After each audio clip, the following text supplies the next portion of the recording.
Assalamualaikum warahmatullahi wabarakatuh. Bismillahirrahmanirrahim. Alhamdulillahi rabbil alamin. Wassalatu wassalamu ala ashrafil anbiya'i wal mursalin Sayyidina Muhammadin wa ala alihi wa sahbihi ajma'in, amma ba'du. Kaum muslimin, muslimat, shoimin, shoimat yang saya hormati, pada kesempatan yang baik ini kami ingin mengungkap sedikit tentang akikah dan kami rangkaikan dengan hal-hal yang perlu dilakukan oleh orang tua yang mendapat karunia anak sebagai ikhtiar awal untuk mengantar anak menjadi anak yang soleh atau solehah. Akikah menurut arti bahasa adalah nama untuk rambut yang tumbuh di atas kepala anak yang baru lahir. Sedangkan akikah menurut syara adalah nama untuk binatang yang disembelih pada hari ke-7 dari kelahiran anak, di mana pada hari itu rambut anak tersebut dipotong. Demikian keterangan dari kitab Kifayatul Akhyar.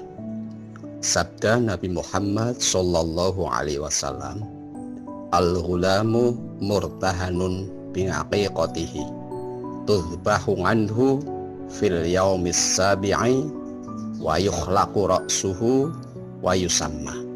Rawahu Ahmad wa Tirmidzi an Samurah radhiyallahu anhu.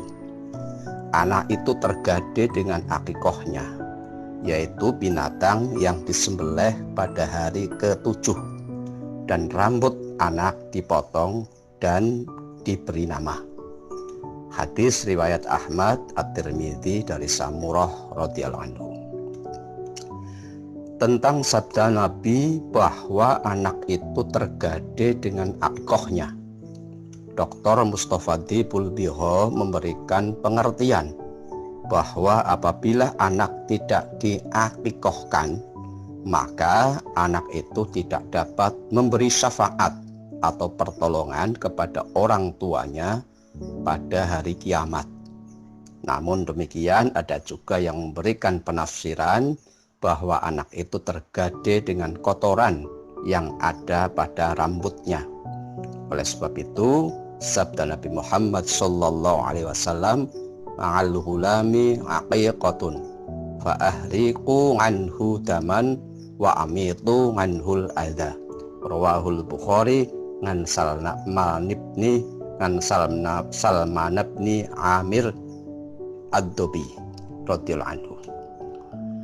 Bersama kelahiran anak ada aqiqah, maka alirkanlah darah dan hilangkanlah kotoran yang ada pada rambut anak dengan mencukurnya. Hadis riwayat Al-Bukhari dari Salman bin Amir Ad-Dobi radhiyallahu anhu. Kaum muslimin dan muslimat rahimakumullah, kemudian mengenai sabda Nabi Muhammad sallallahu alaihi wasallam fil yaumis sabi'i, pada hari ke-7, itulah yang paling sahih atau paling benar, sehingga Imam Al-Mawardi mengatakan kalau akikah dilaksanakan setelah hari yang ke-7 berarti menjadi qadha. Sedang Imam Ar-Rafi'i mengatakan tidak mengapa akikah dilaksanakan setelah hari ke-7. Bahkan secara rinci Imam Taqiyuddin Abu Bakar mengemukakan kalau dapat akikah dilaksanakan sebelum ibunya selesai nifas. Kalau belum dapat, ya sebelum anak itu disapih. Kalau belum bisa, ya sebelum anak itu berumur 7 tahun. Kalau itu juga belum bisa, ya sebelum anak itu baligh. Sebab kalau anak sudah baligh, maka hukum akikah sudah terlepas dari orang tuanya. Akan tetapi anak tersebut masih bisa melaksanakan akikah untuk dirinya.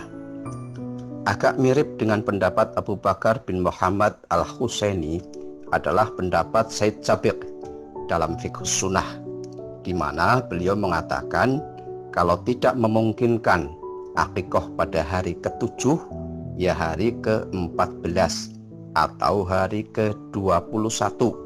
Kalau itu juga belum dapat dilaksanakan, maka dipersilahkan memilih hari apa saja yang ia mau atau ia suka.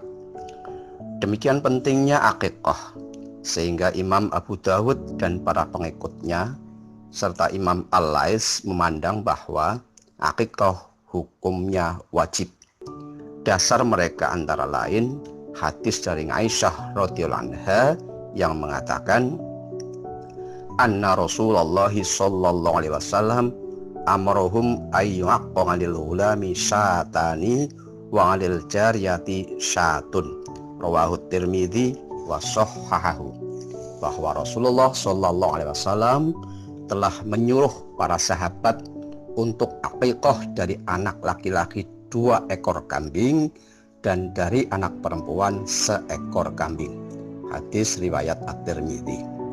Menurut mereka, perintah dalam hadis ini menunjukkan hukum wajib, sedangkan kebanyakan ulama, jumhurul ulama, berpendapat bahwa hukum akikah adalah sunnah dengan berdasarkan kepada hadis Nabi, man ahabba minkum ayyan suka ngan walatihi falyaf'al nganil hulami syatani mukafa'atani wa nganil jariyati syatun, rawahu Ahmad wa Abu Dawud wan Nasa'i. Barang siapa di antara kamu ingin beribadah perihal anaknya, hendaklah dilakukan, yakni untuk anak laki-laki 2 ekor kambing dan untuk anak perempuan 1 ekor kambing. Hadis riwayat Ahmad, Abu Dawud dan An-Nasa'i.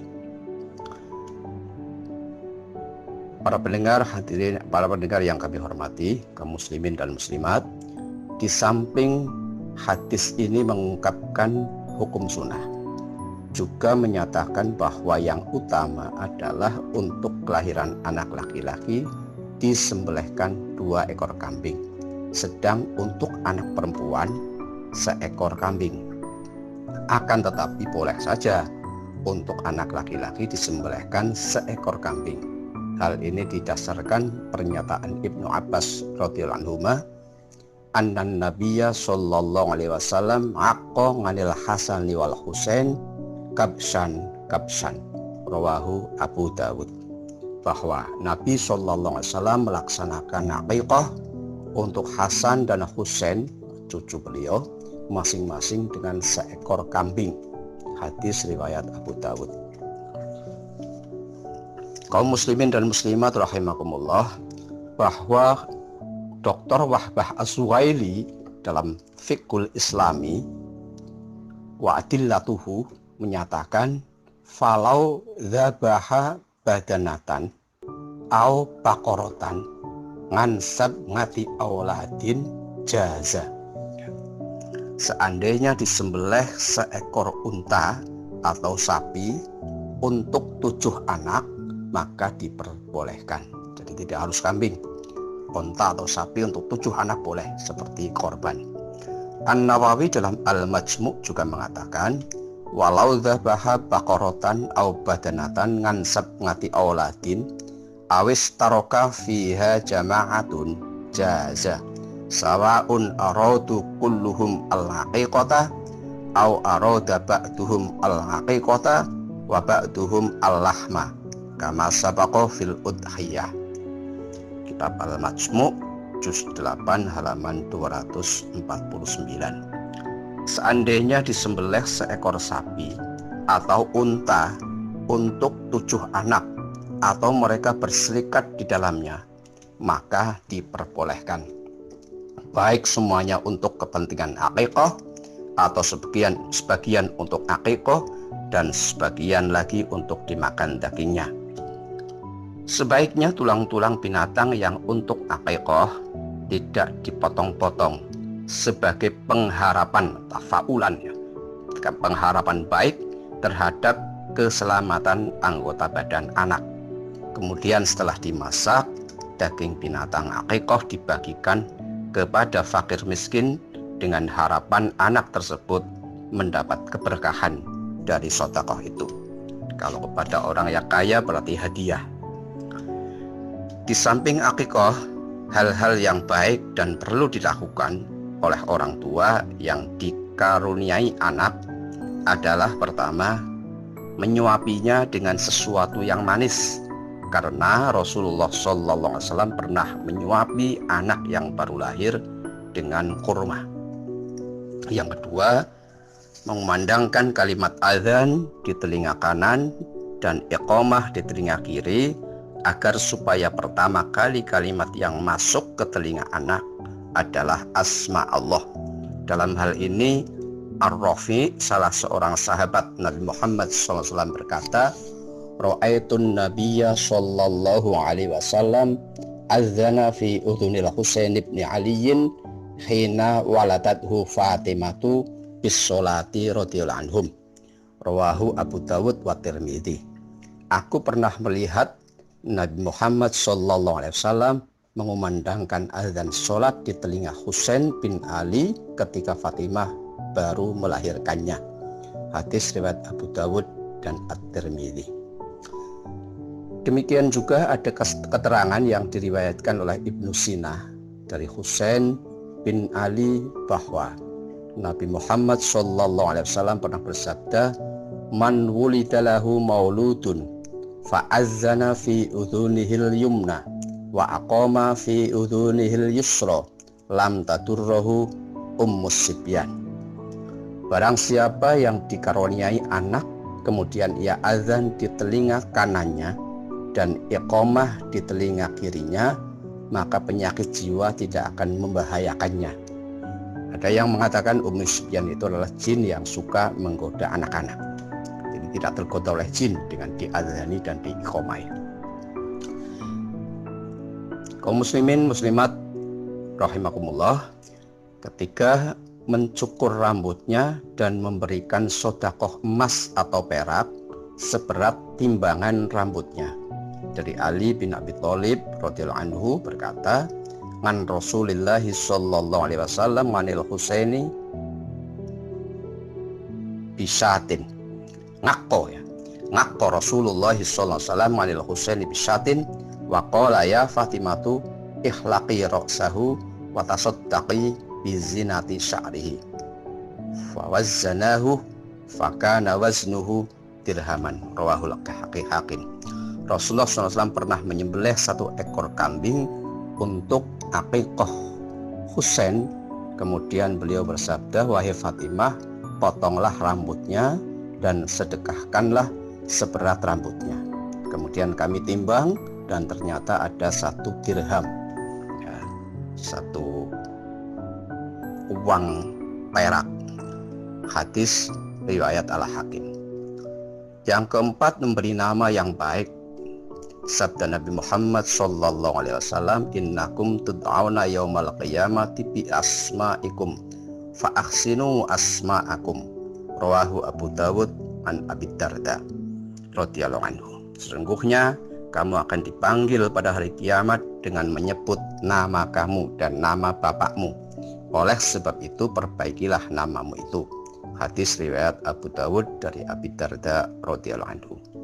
Sedangkan nama yang paling disukai oleh Allah adalah Abdullah atau Abdurrahman. Ini sesuai dengan hadis Nabi Muhammad SAW. "Inna ahabba asma'ikum ilallahi azza wa jalla Abdullah wa Abdurrahman." Rawahu Muslim an Ibnu Umar radhiyallahu anhu.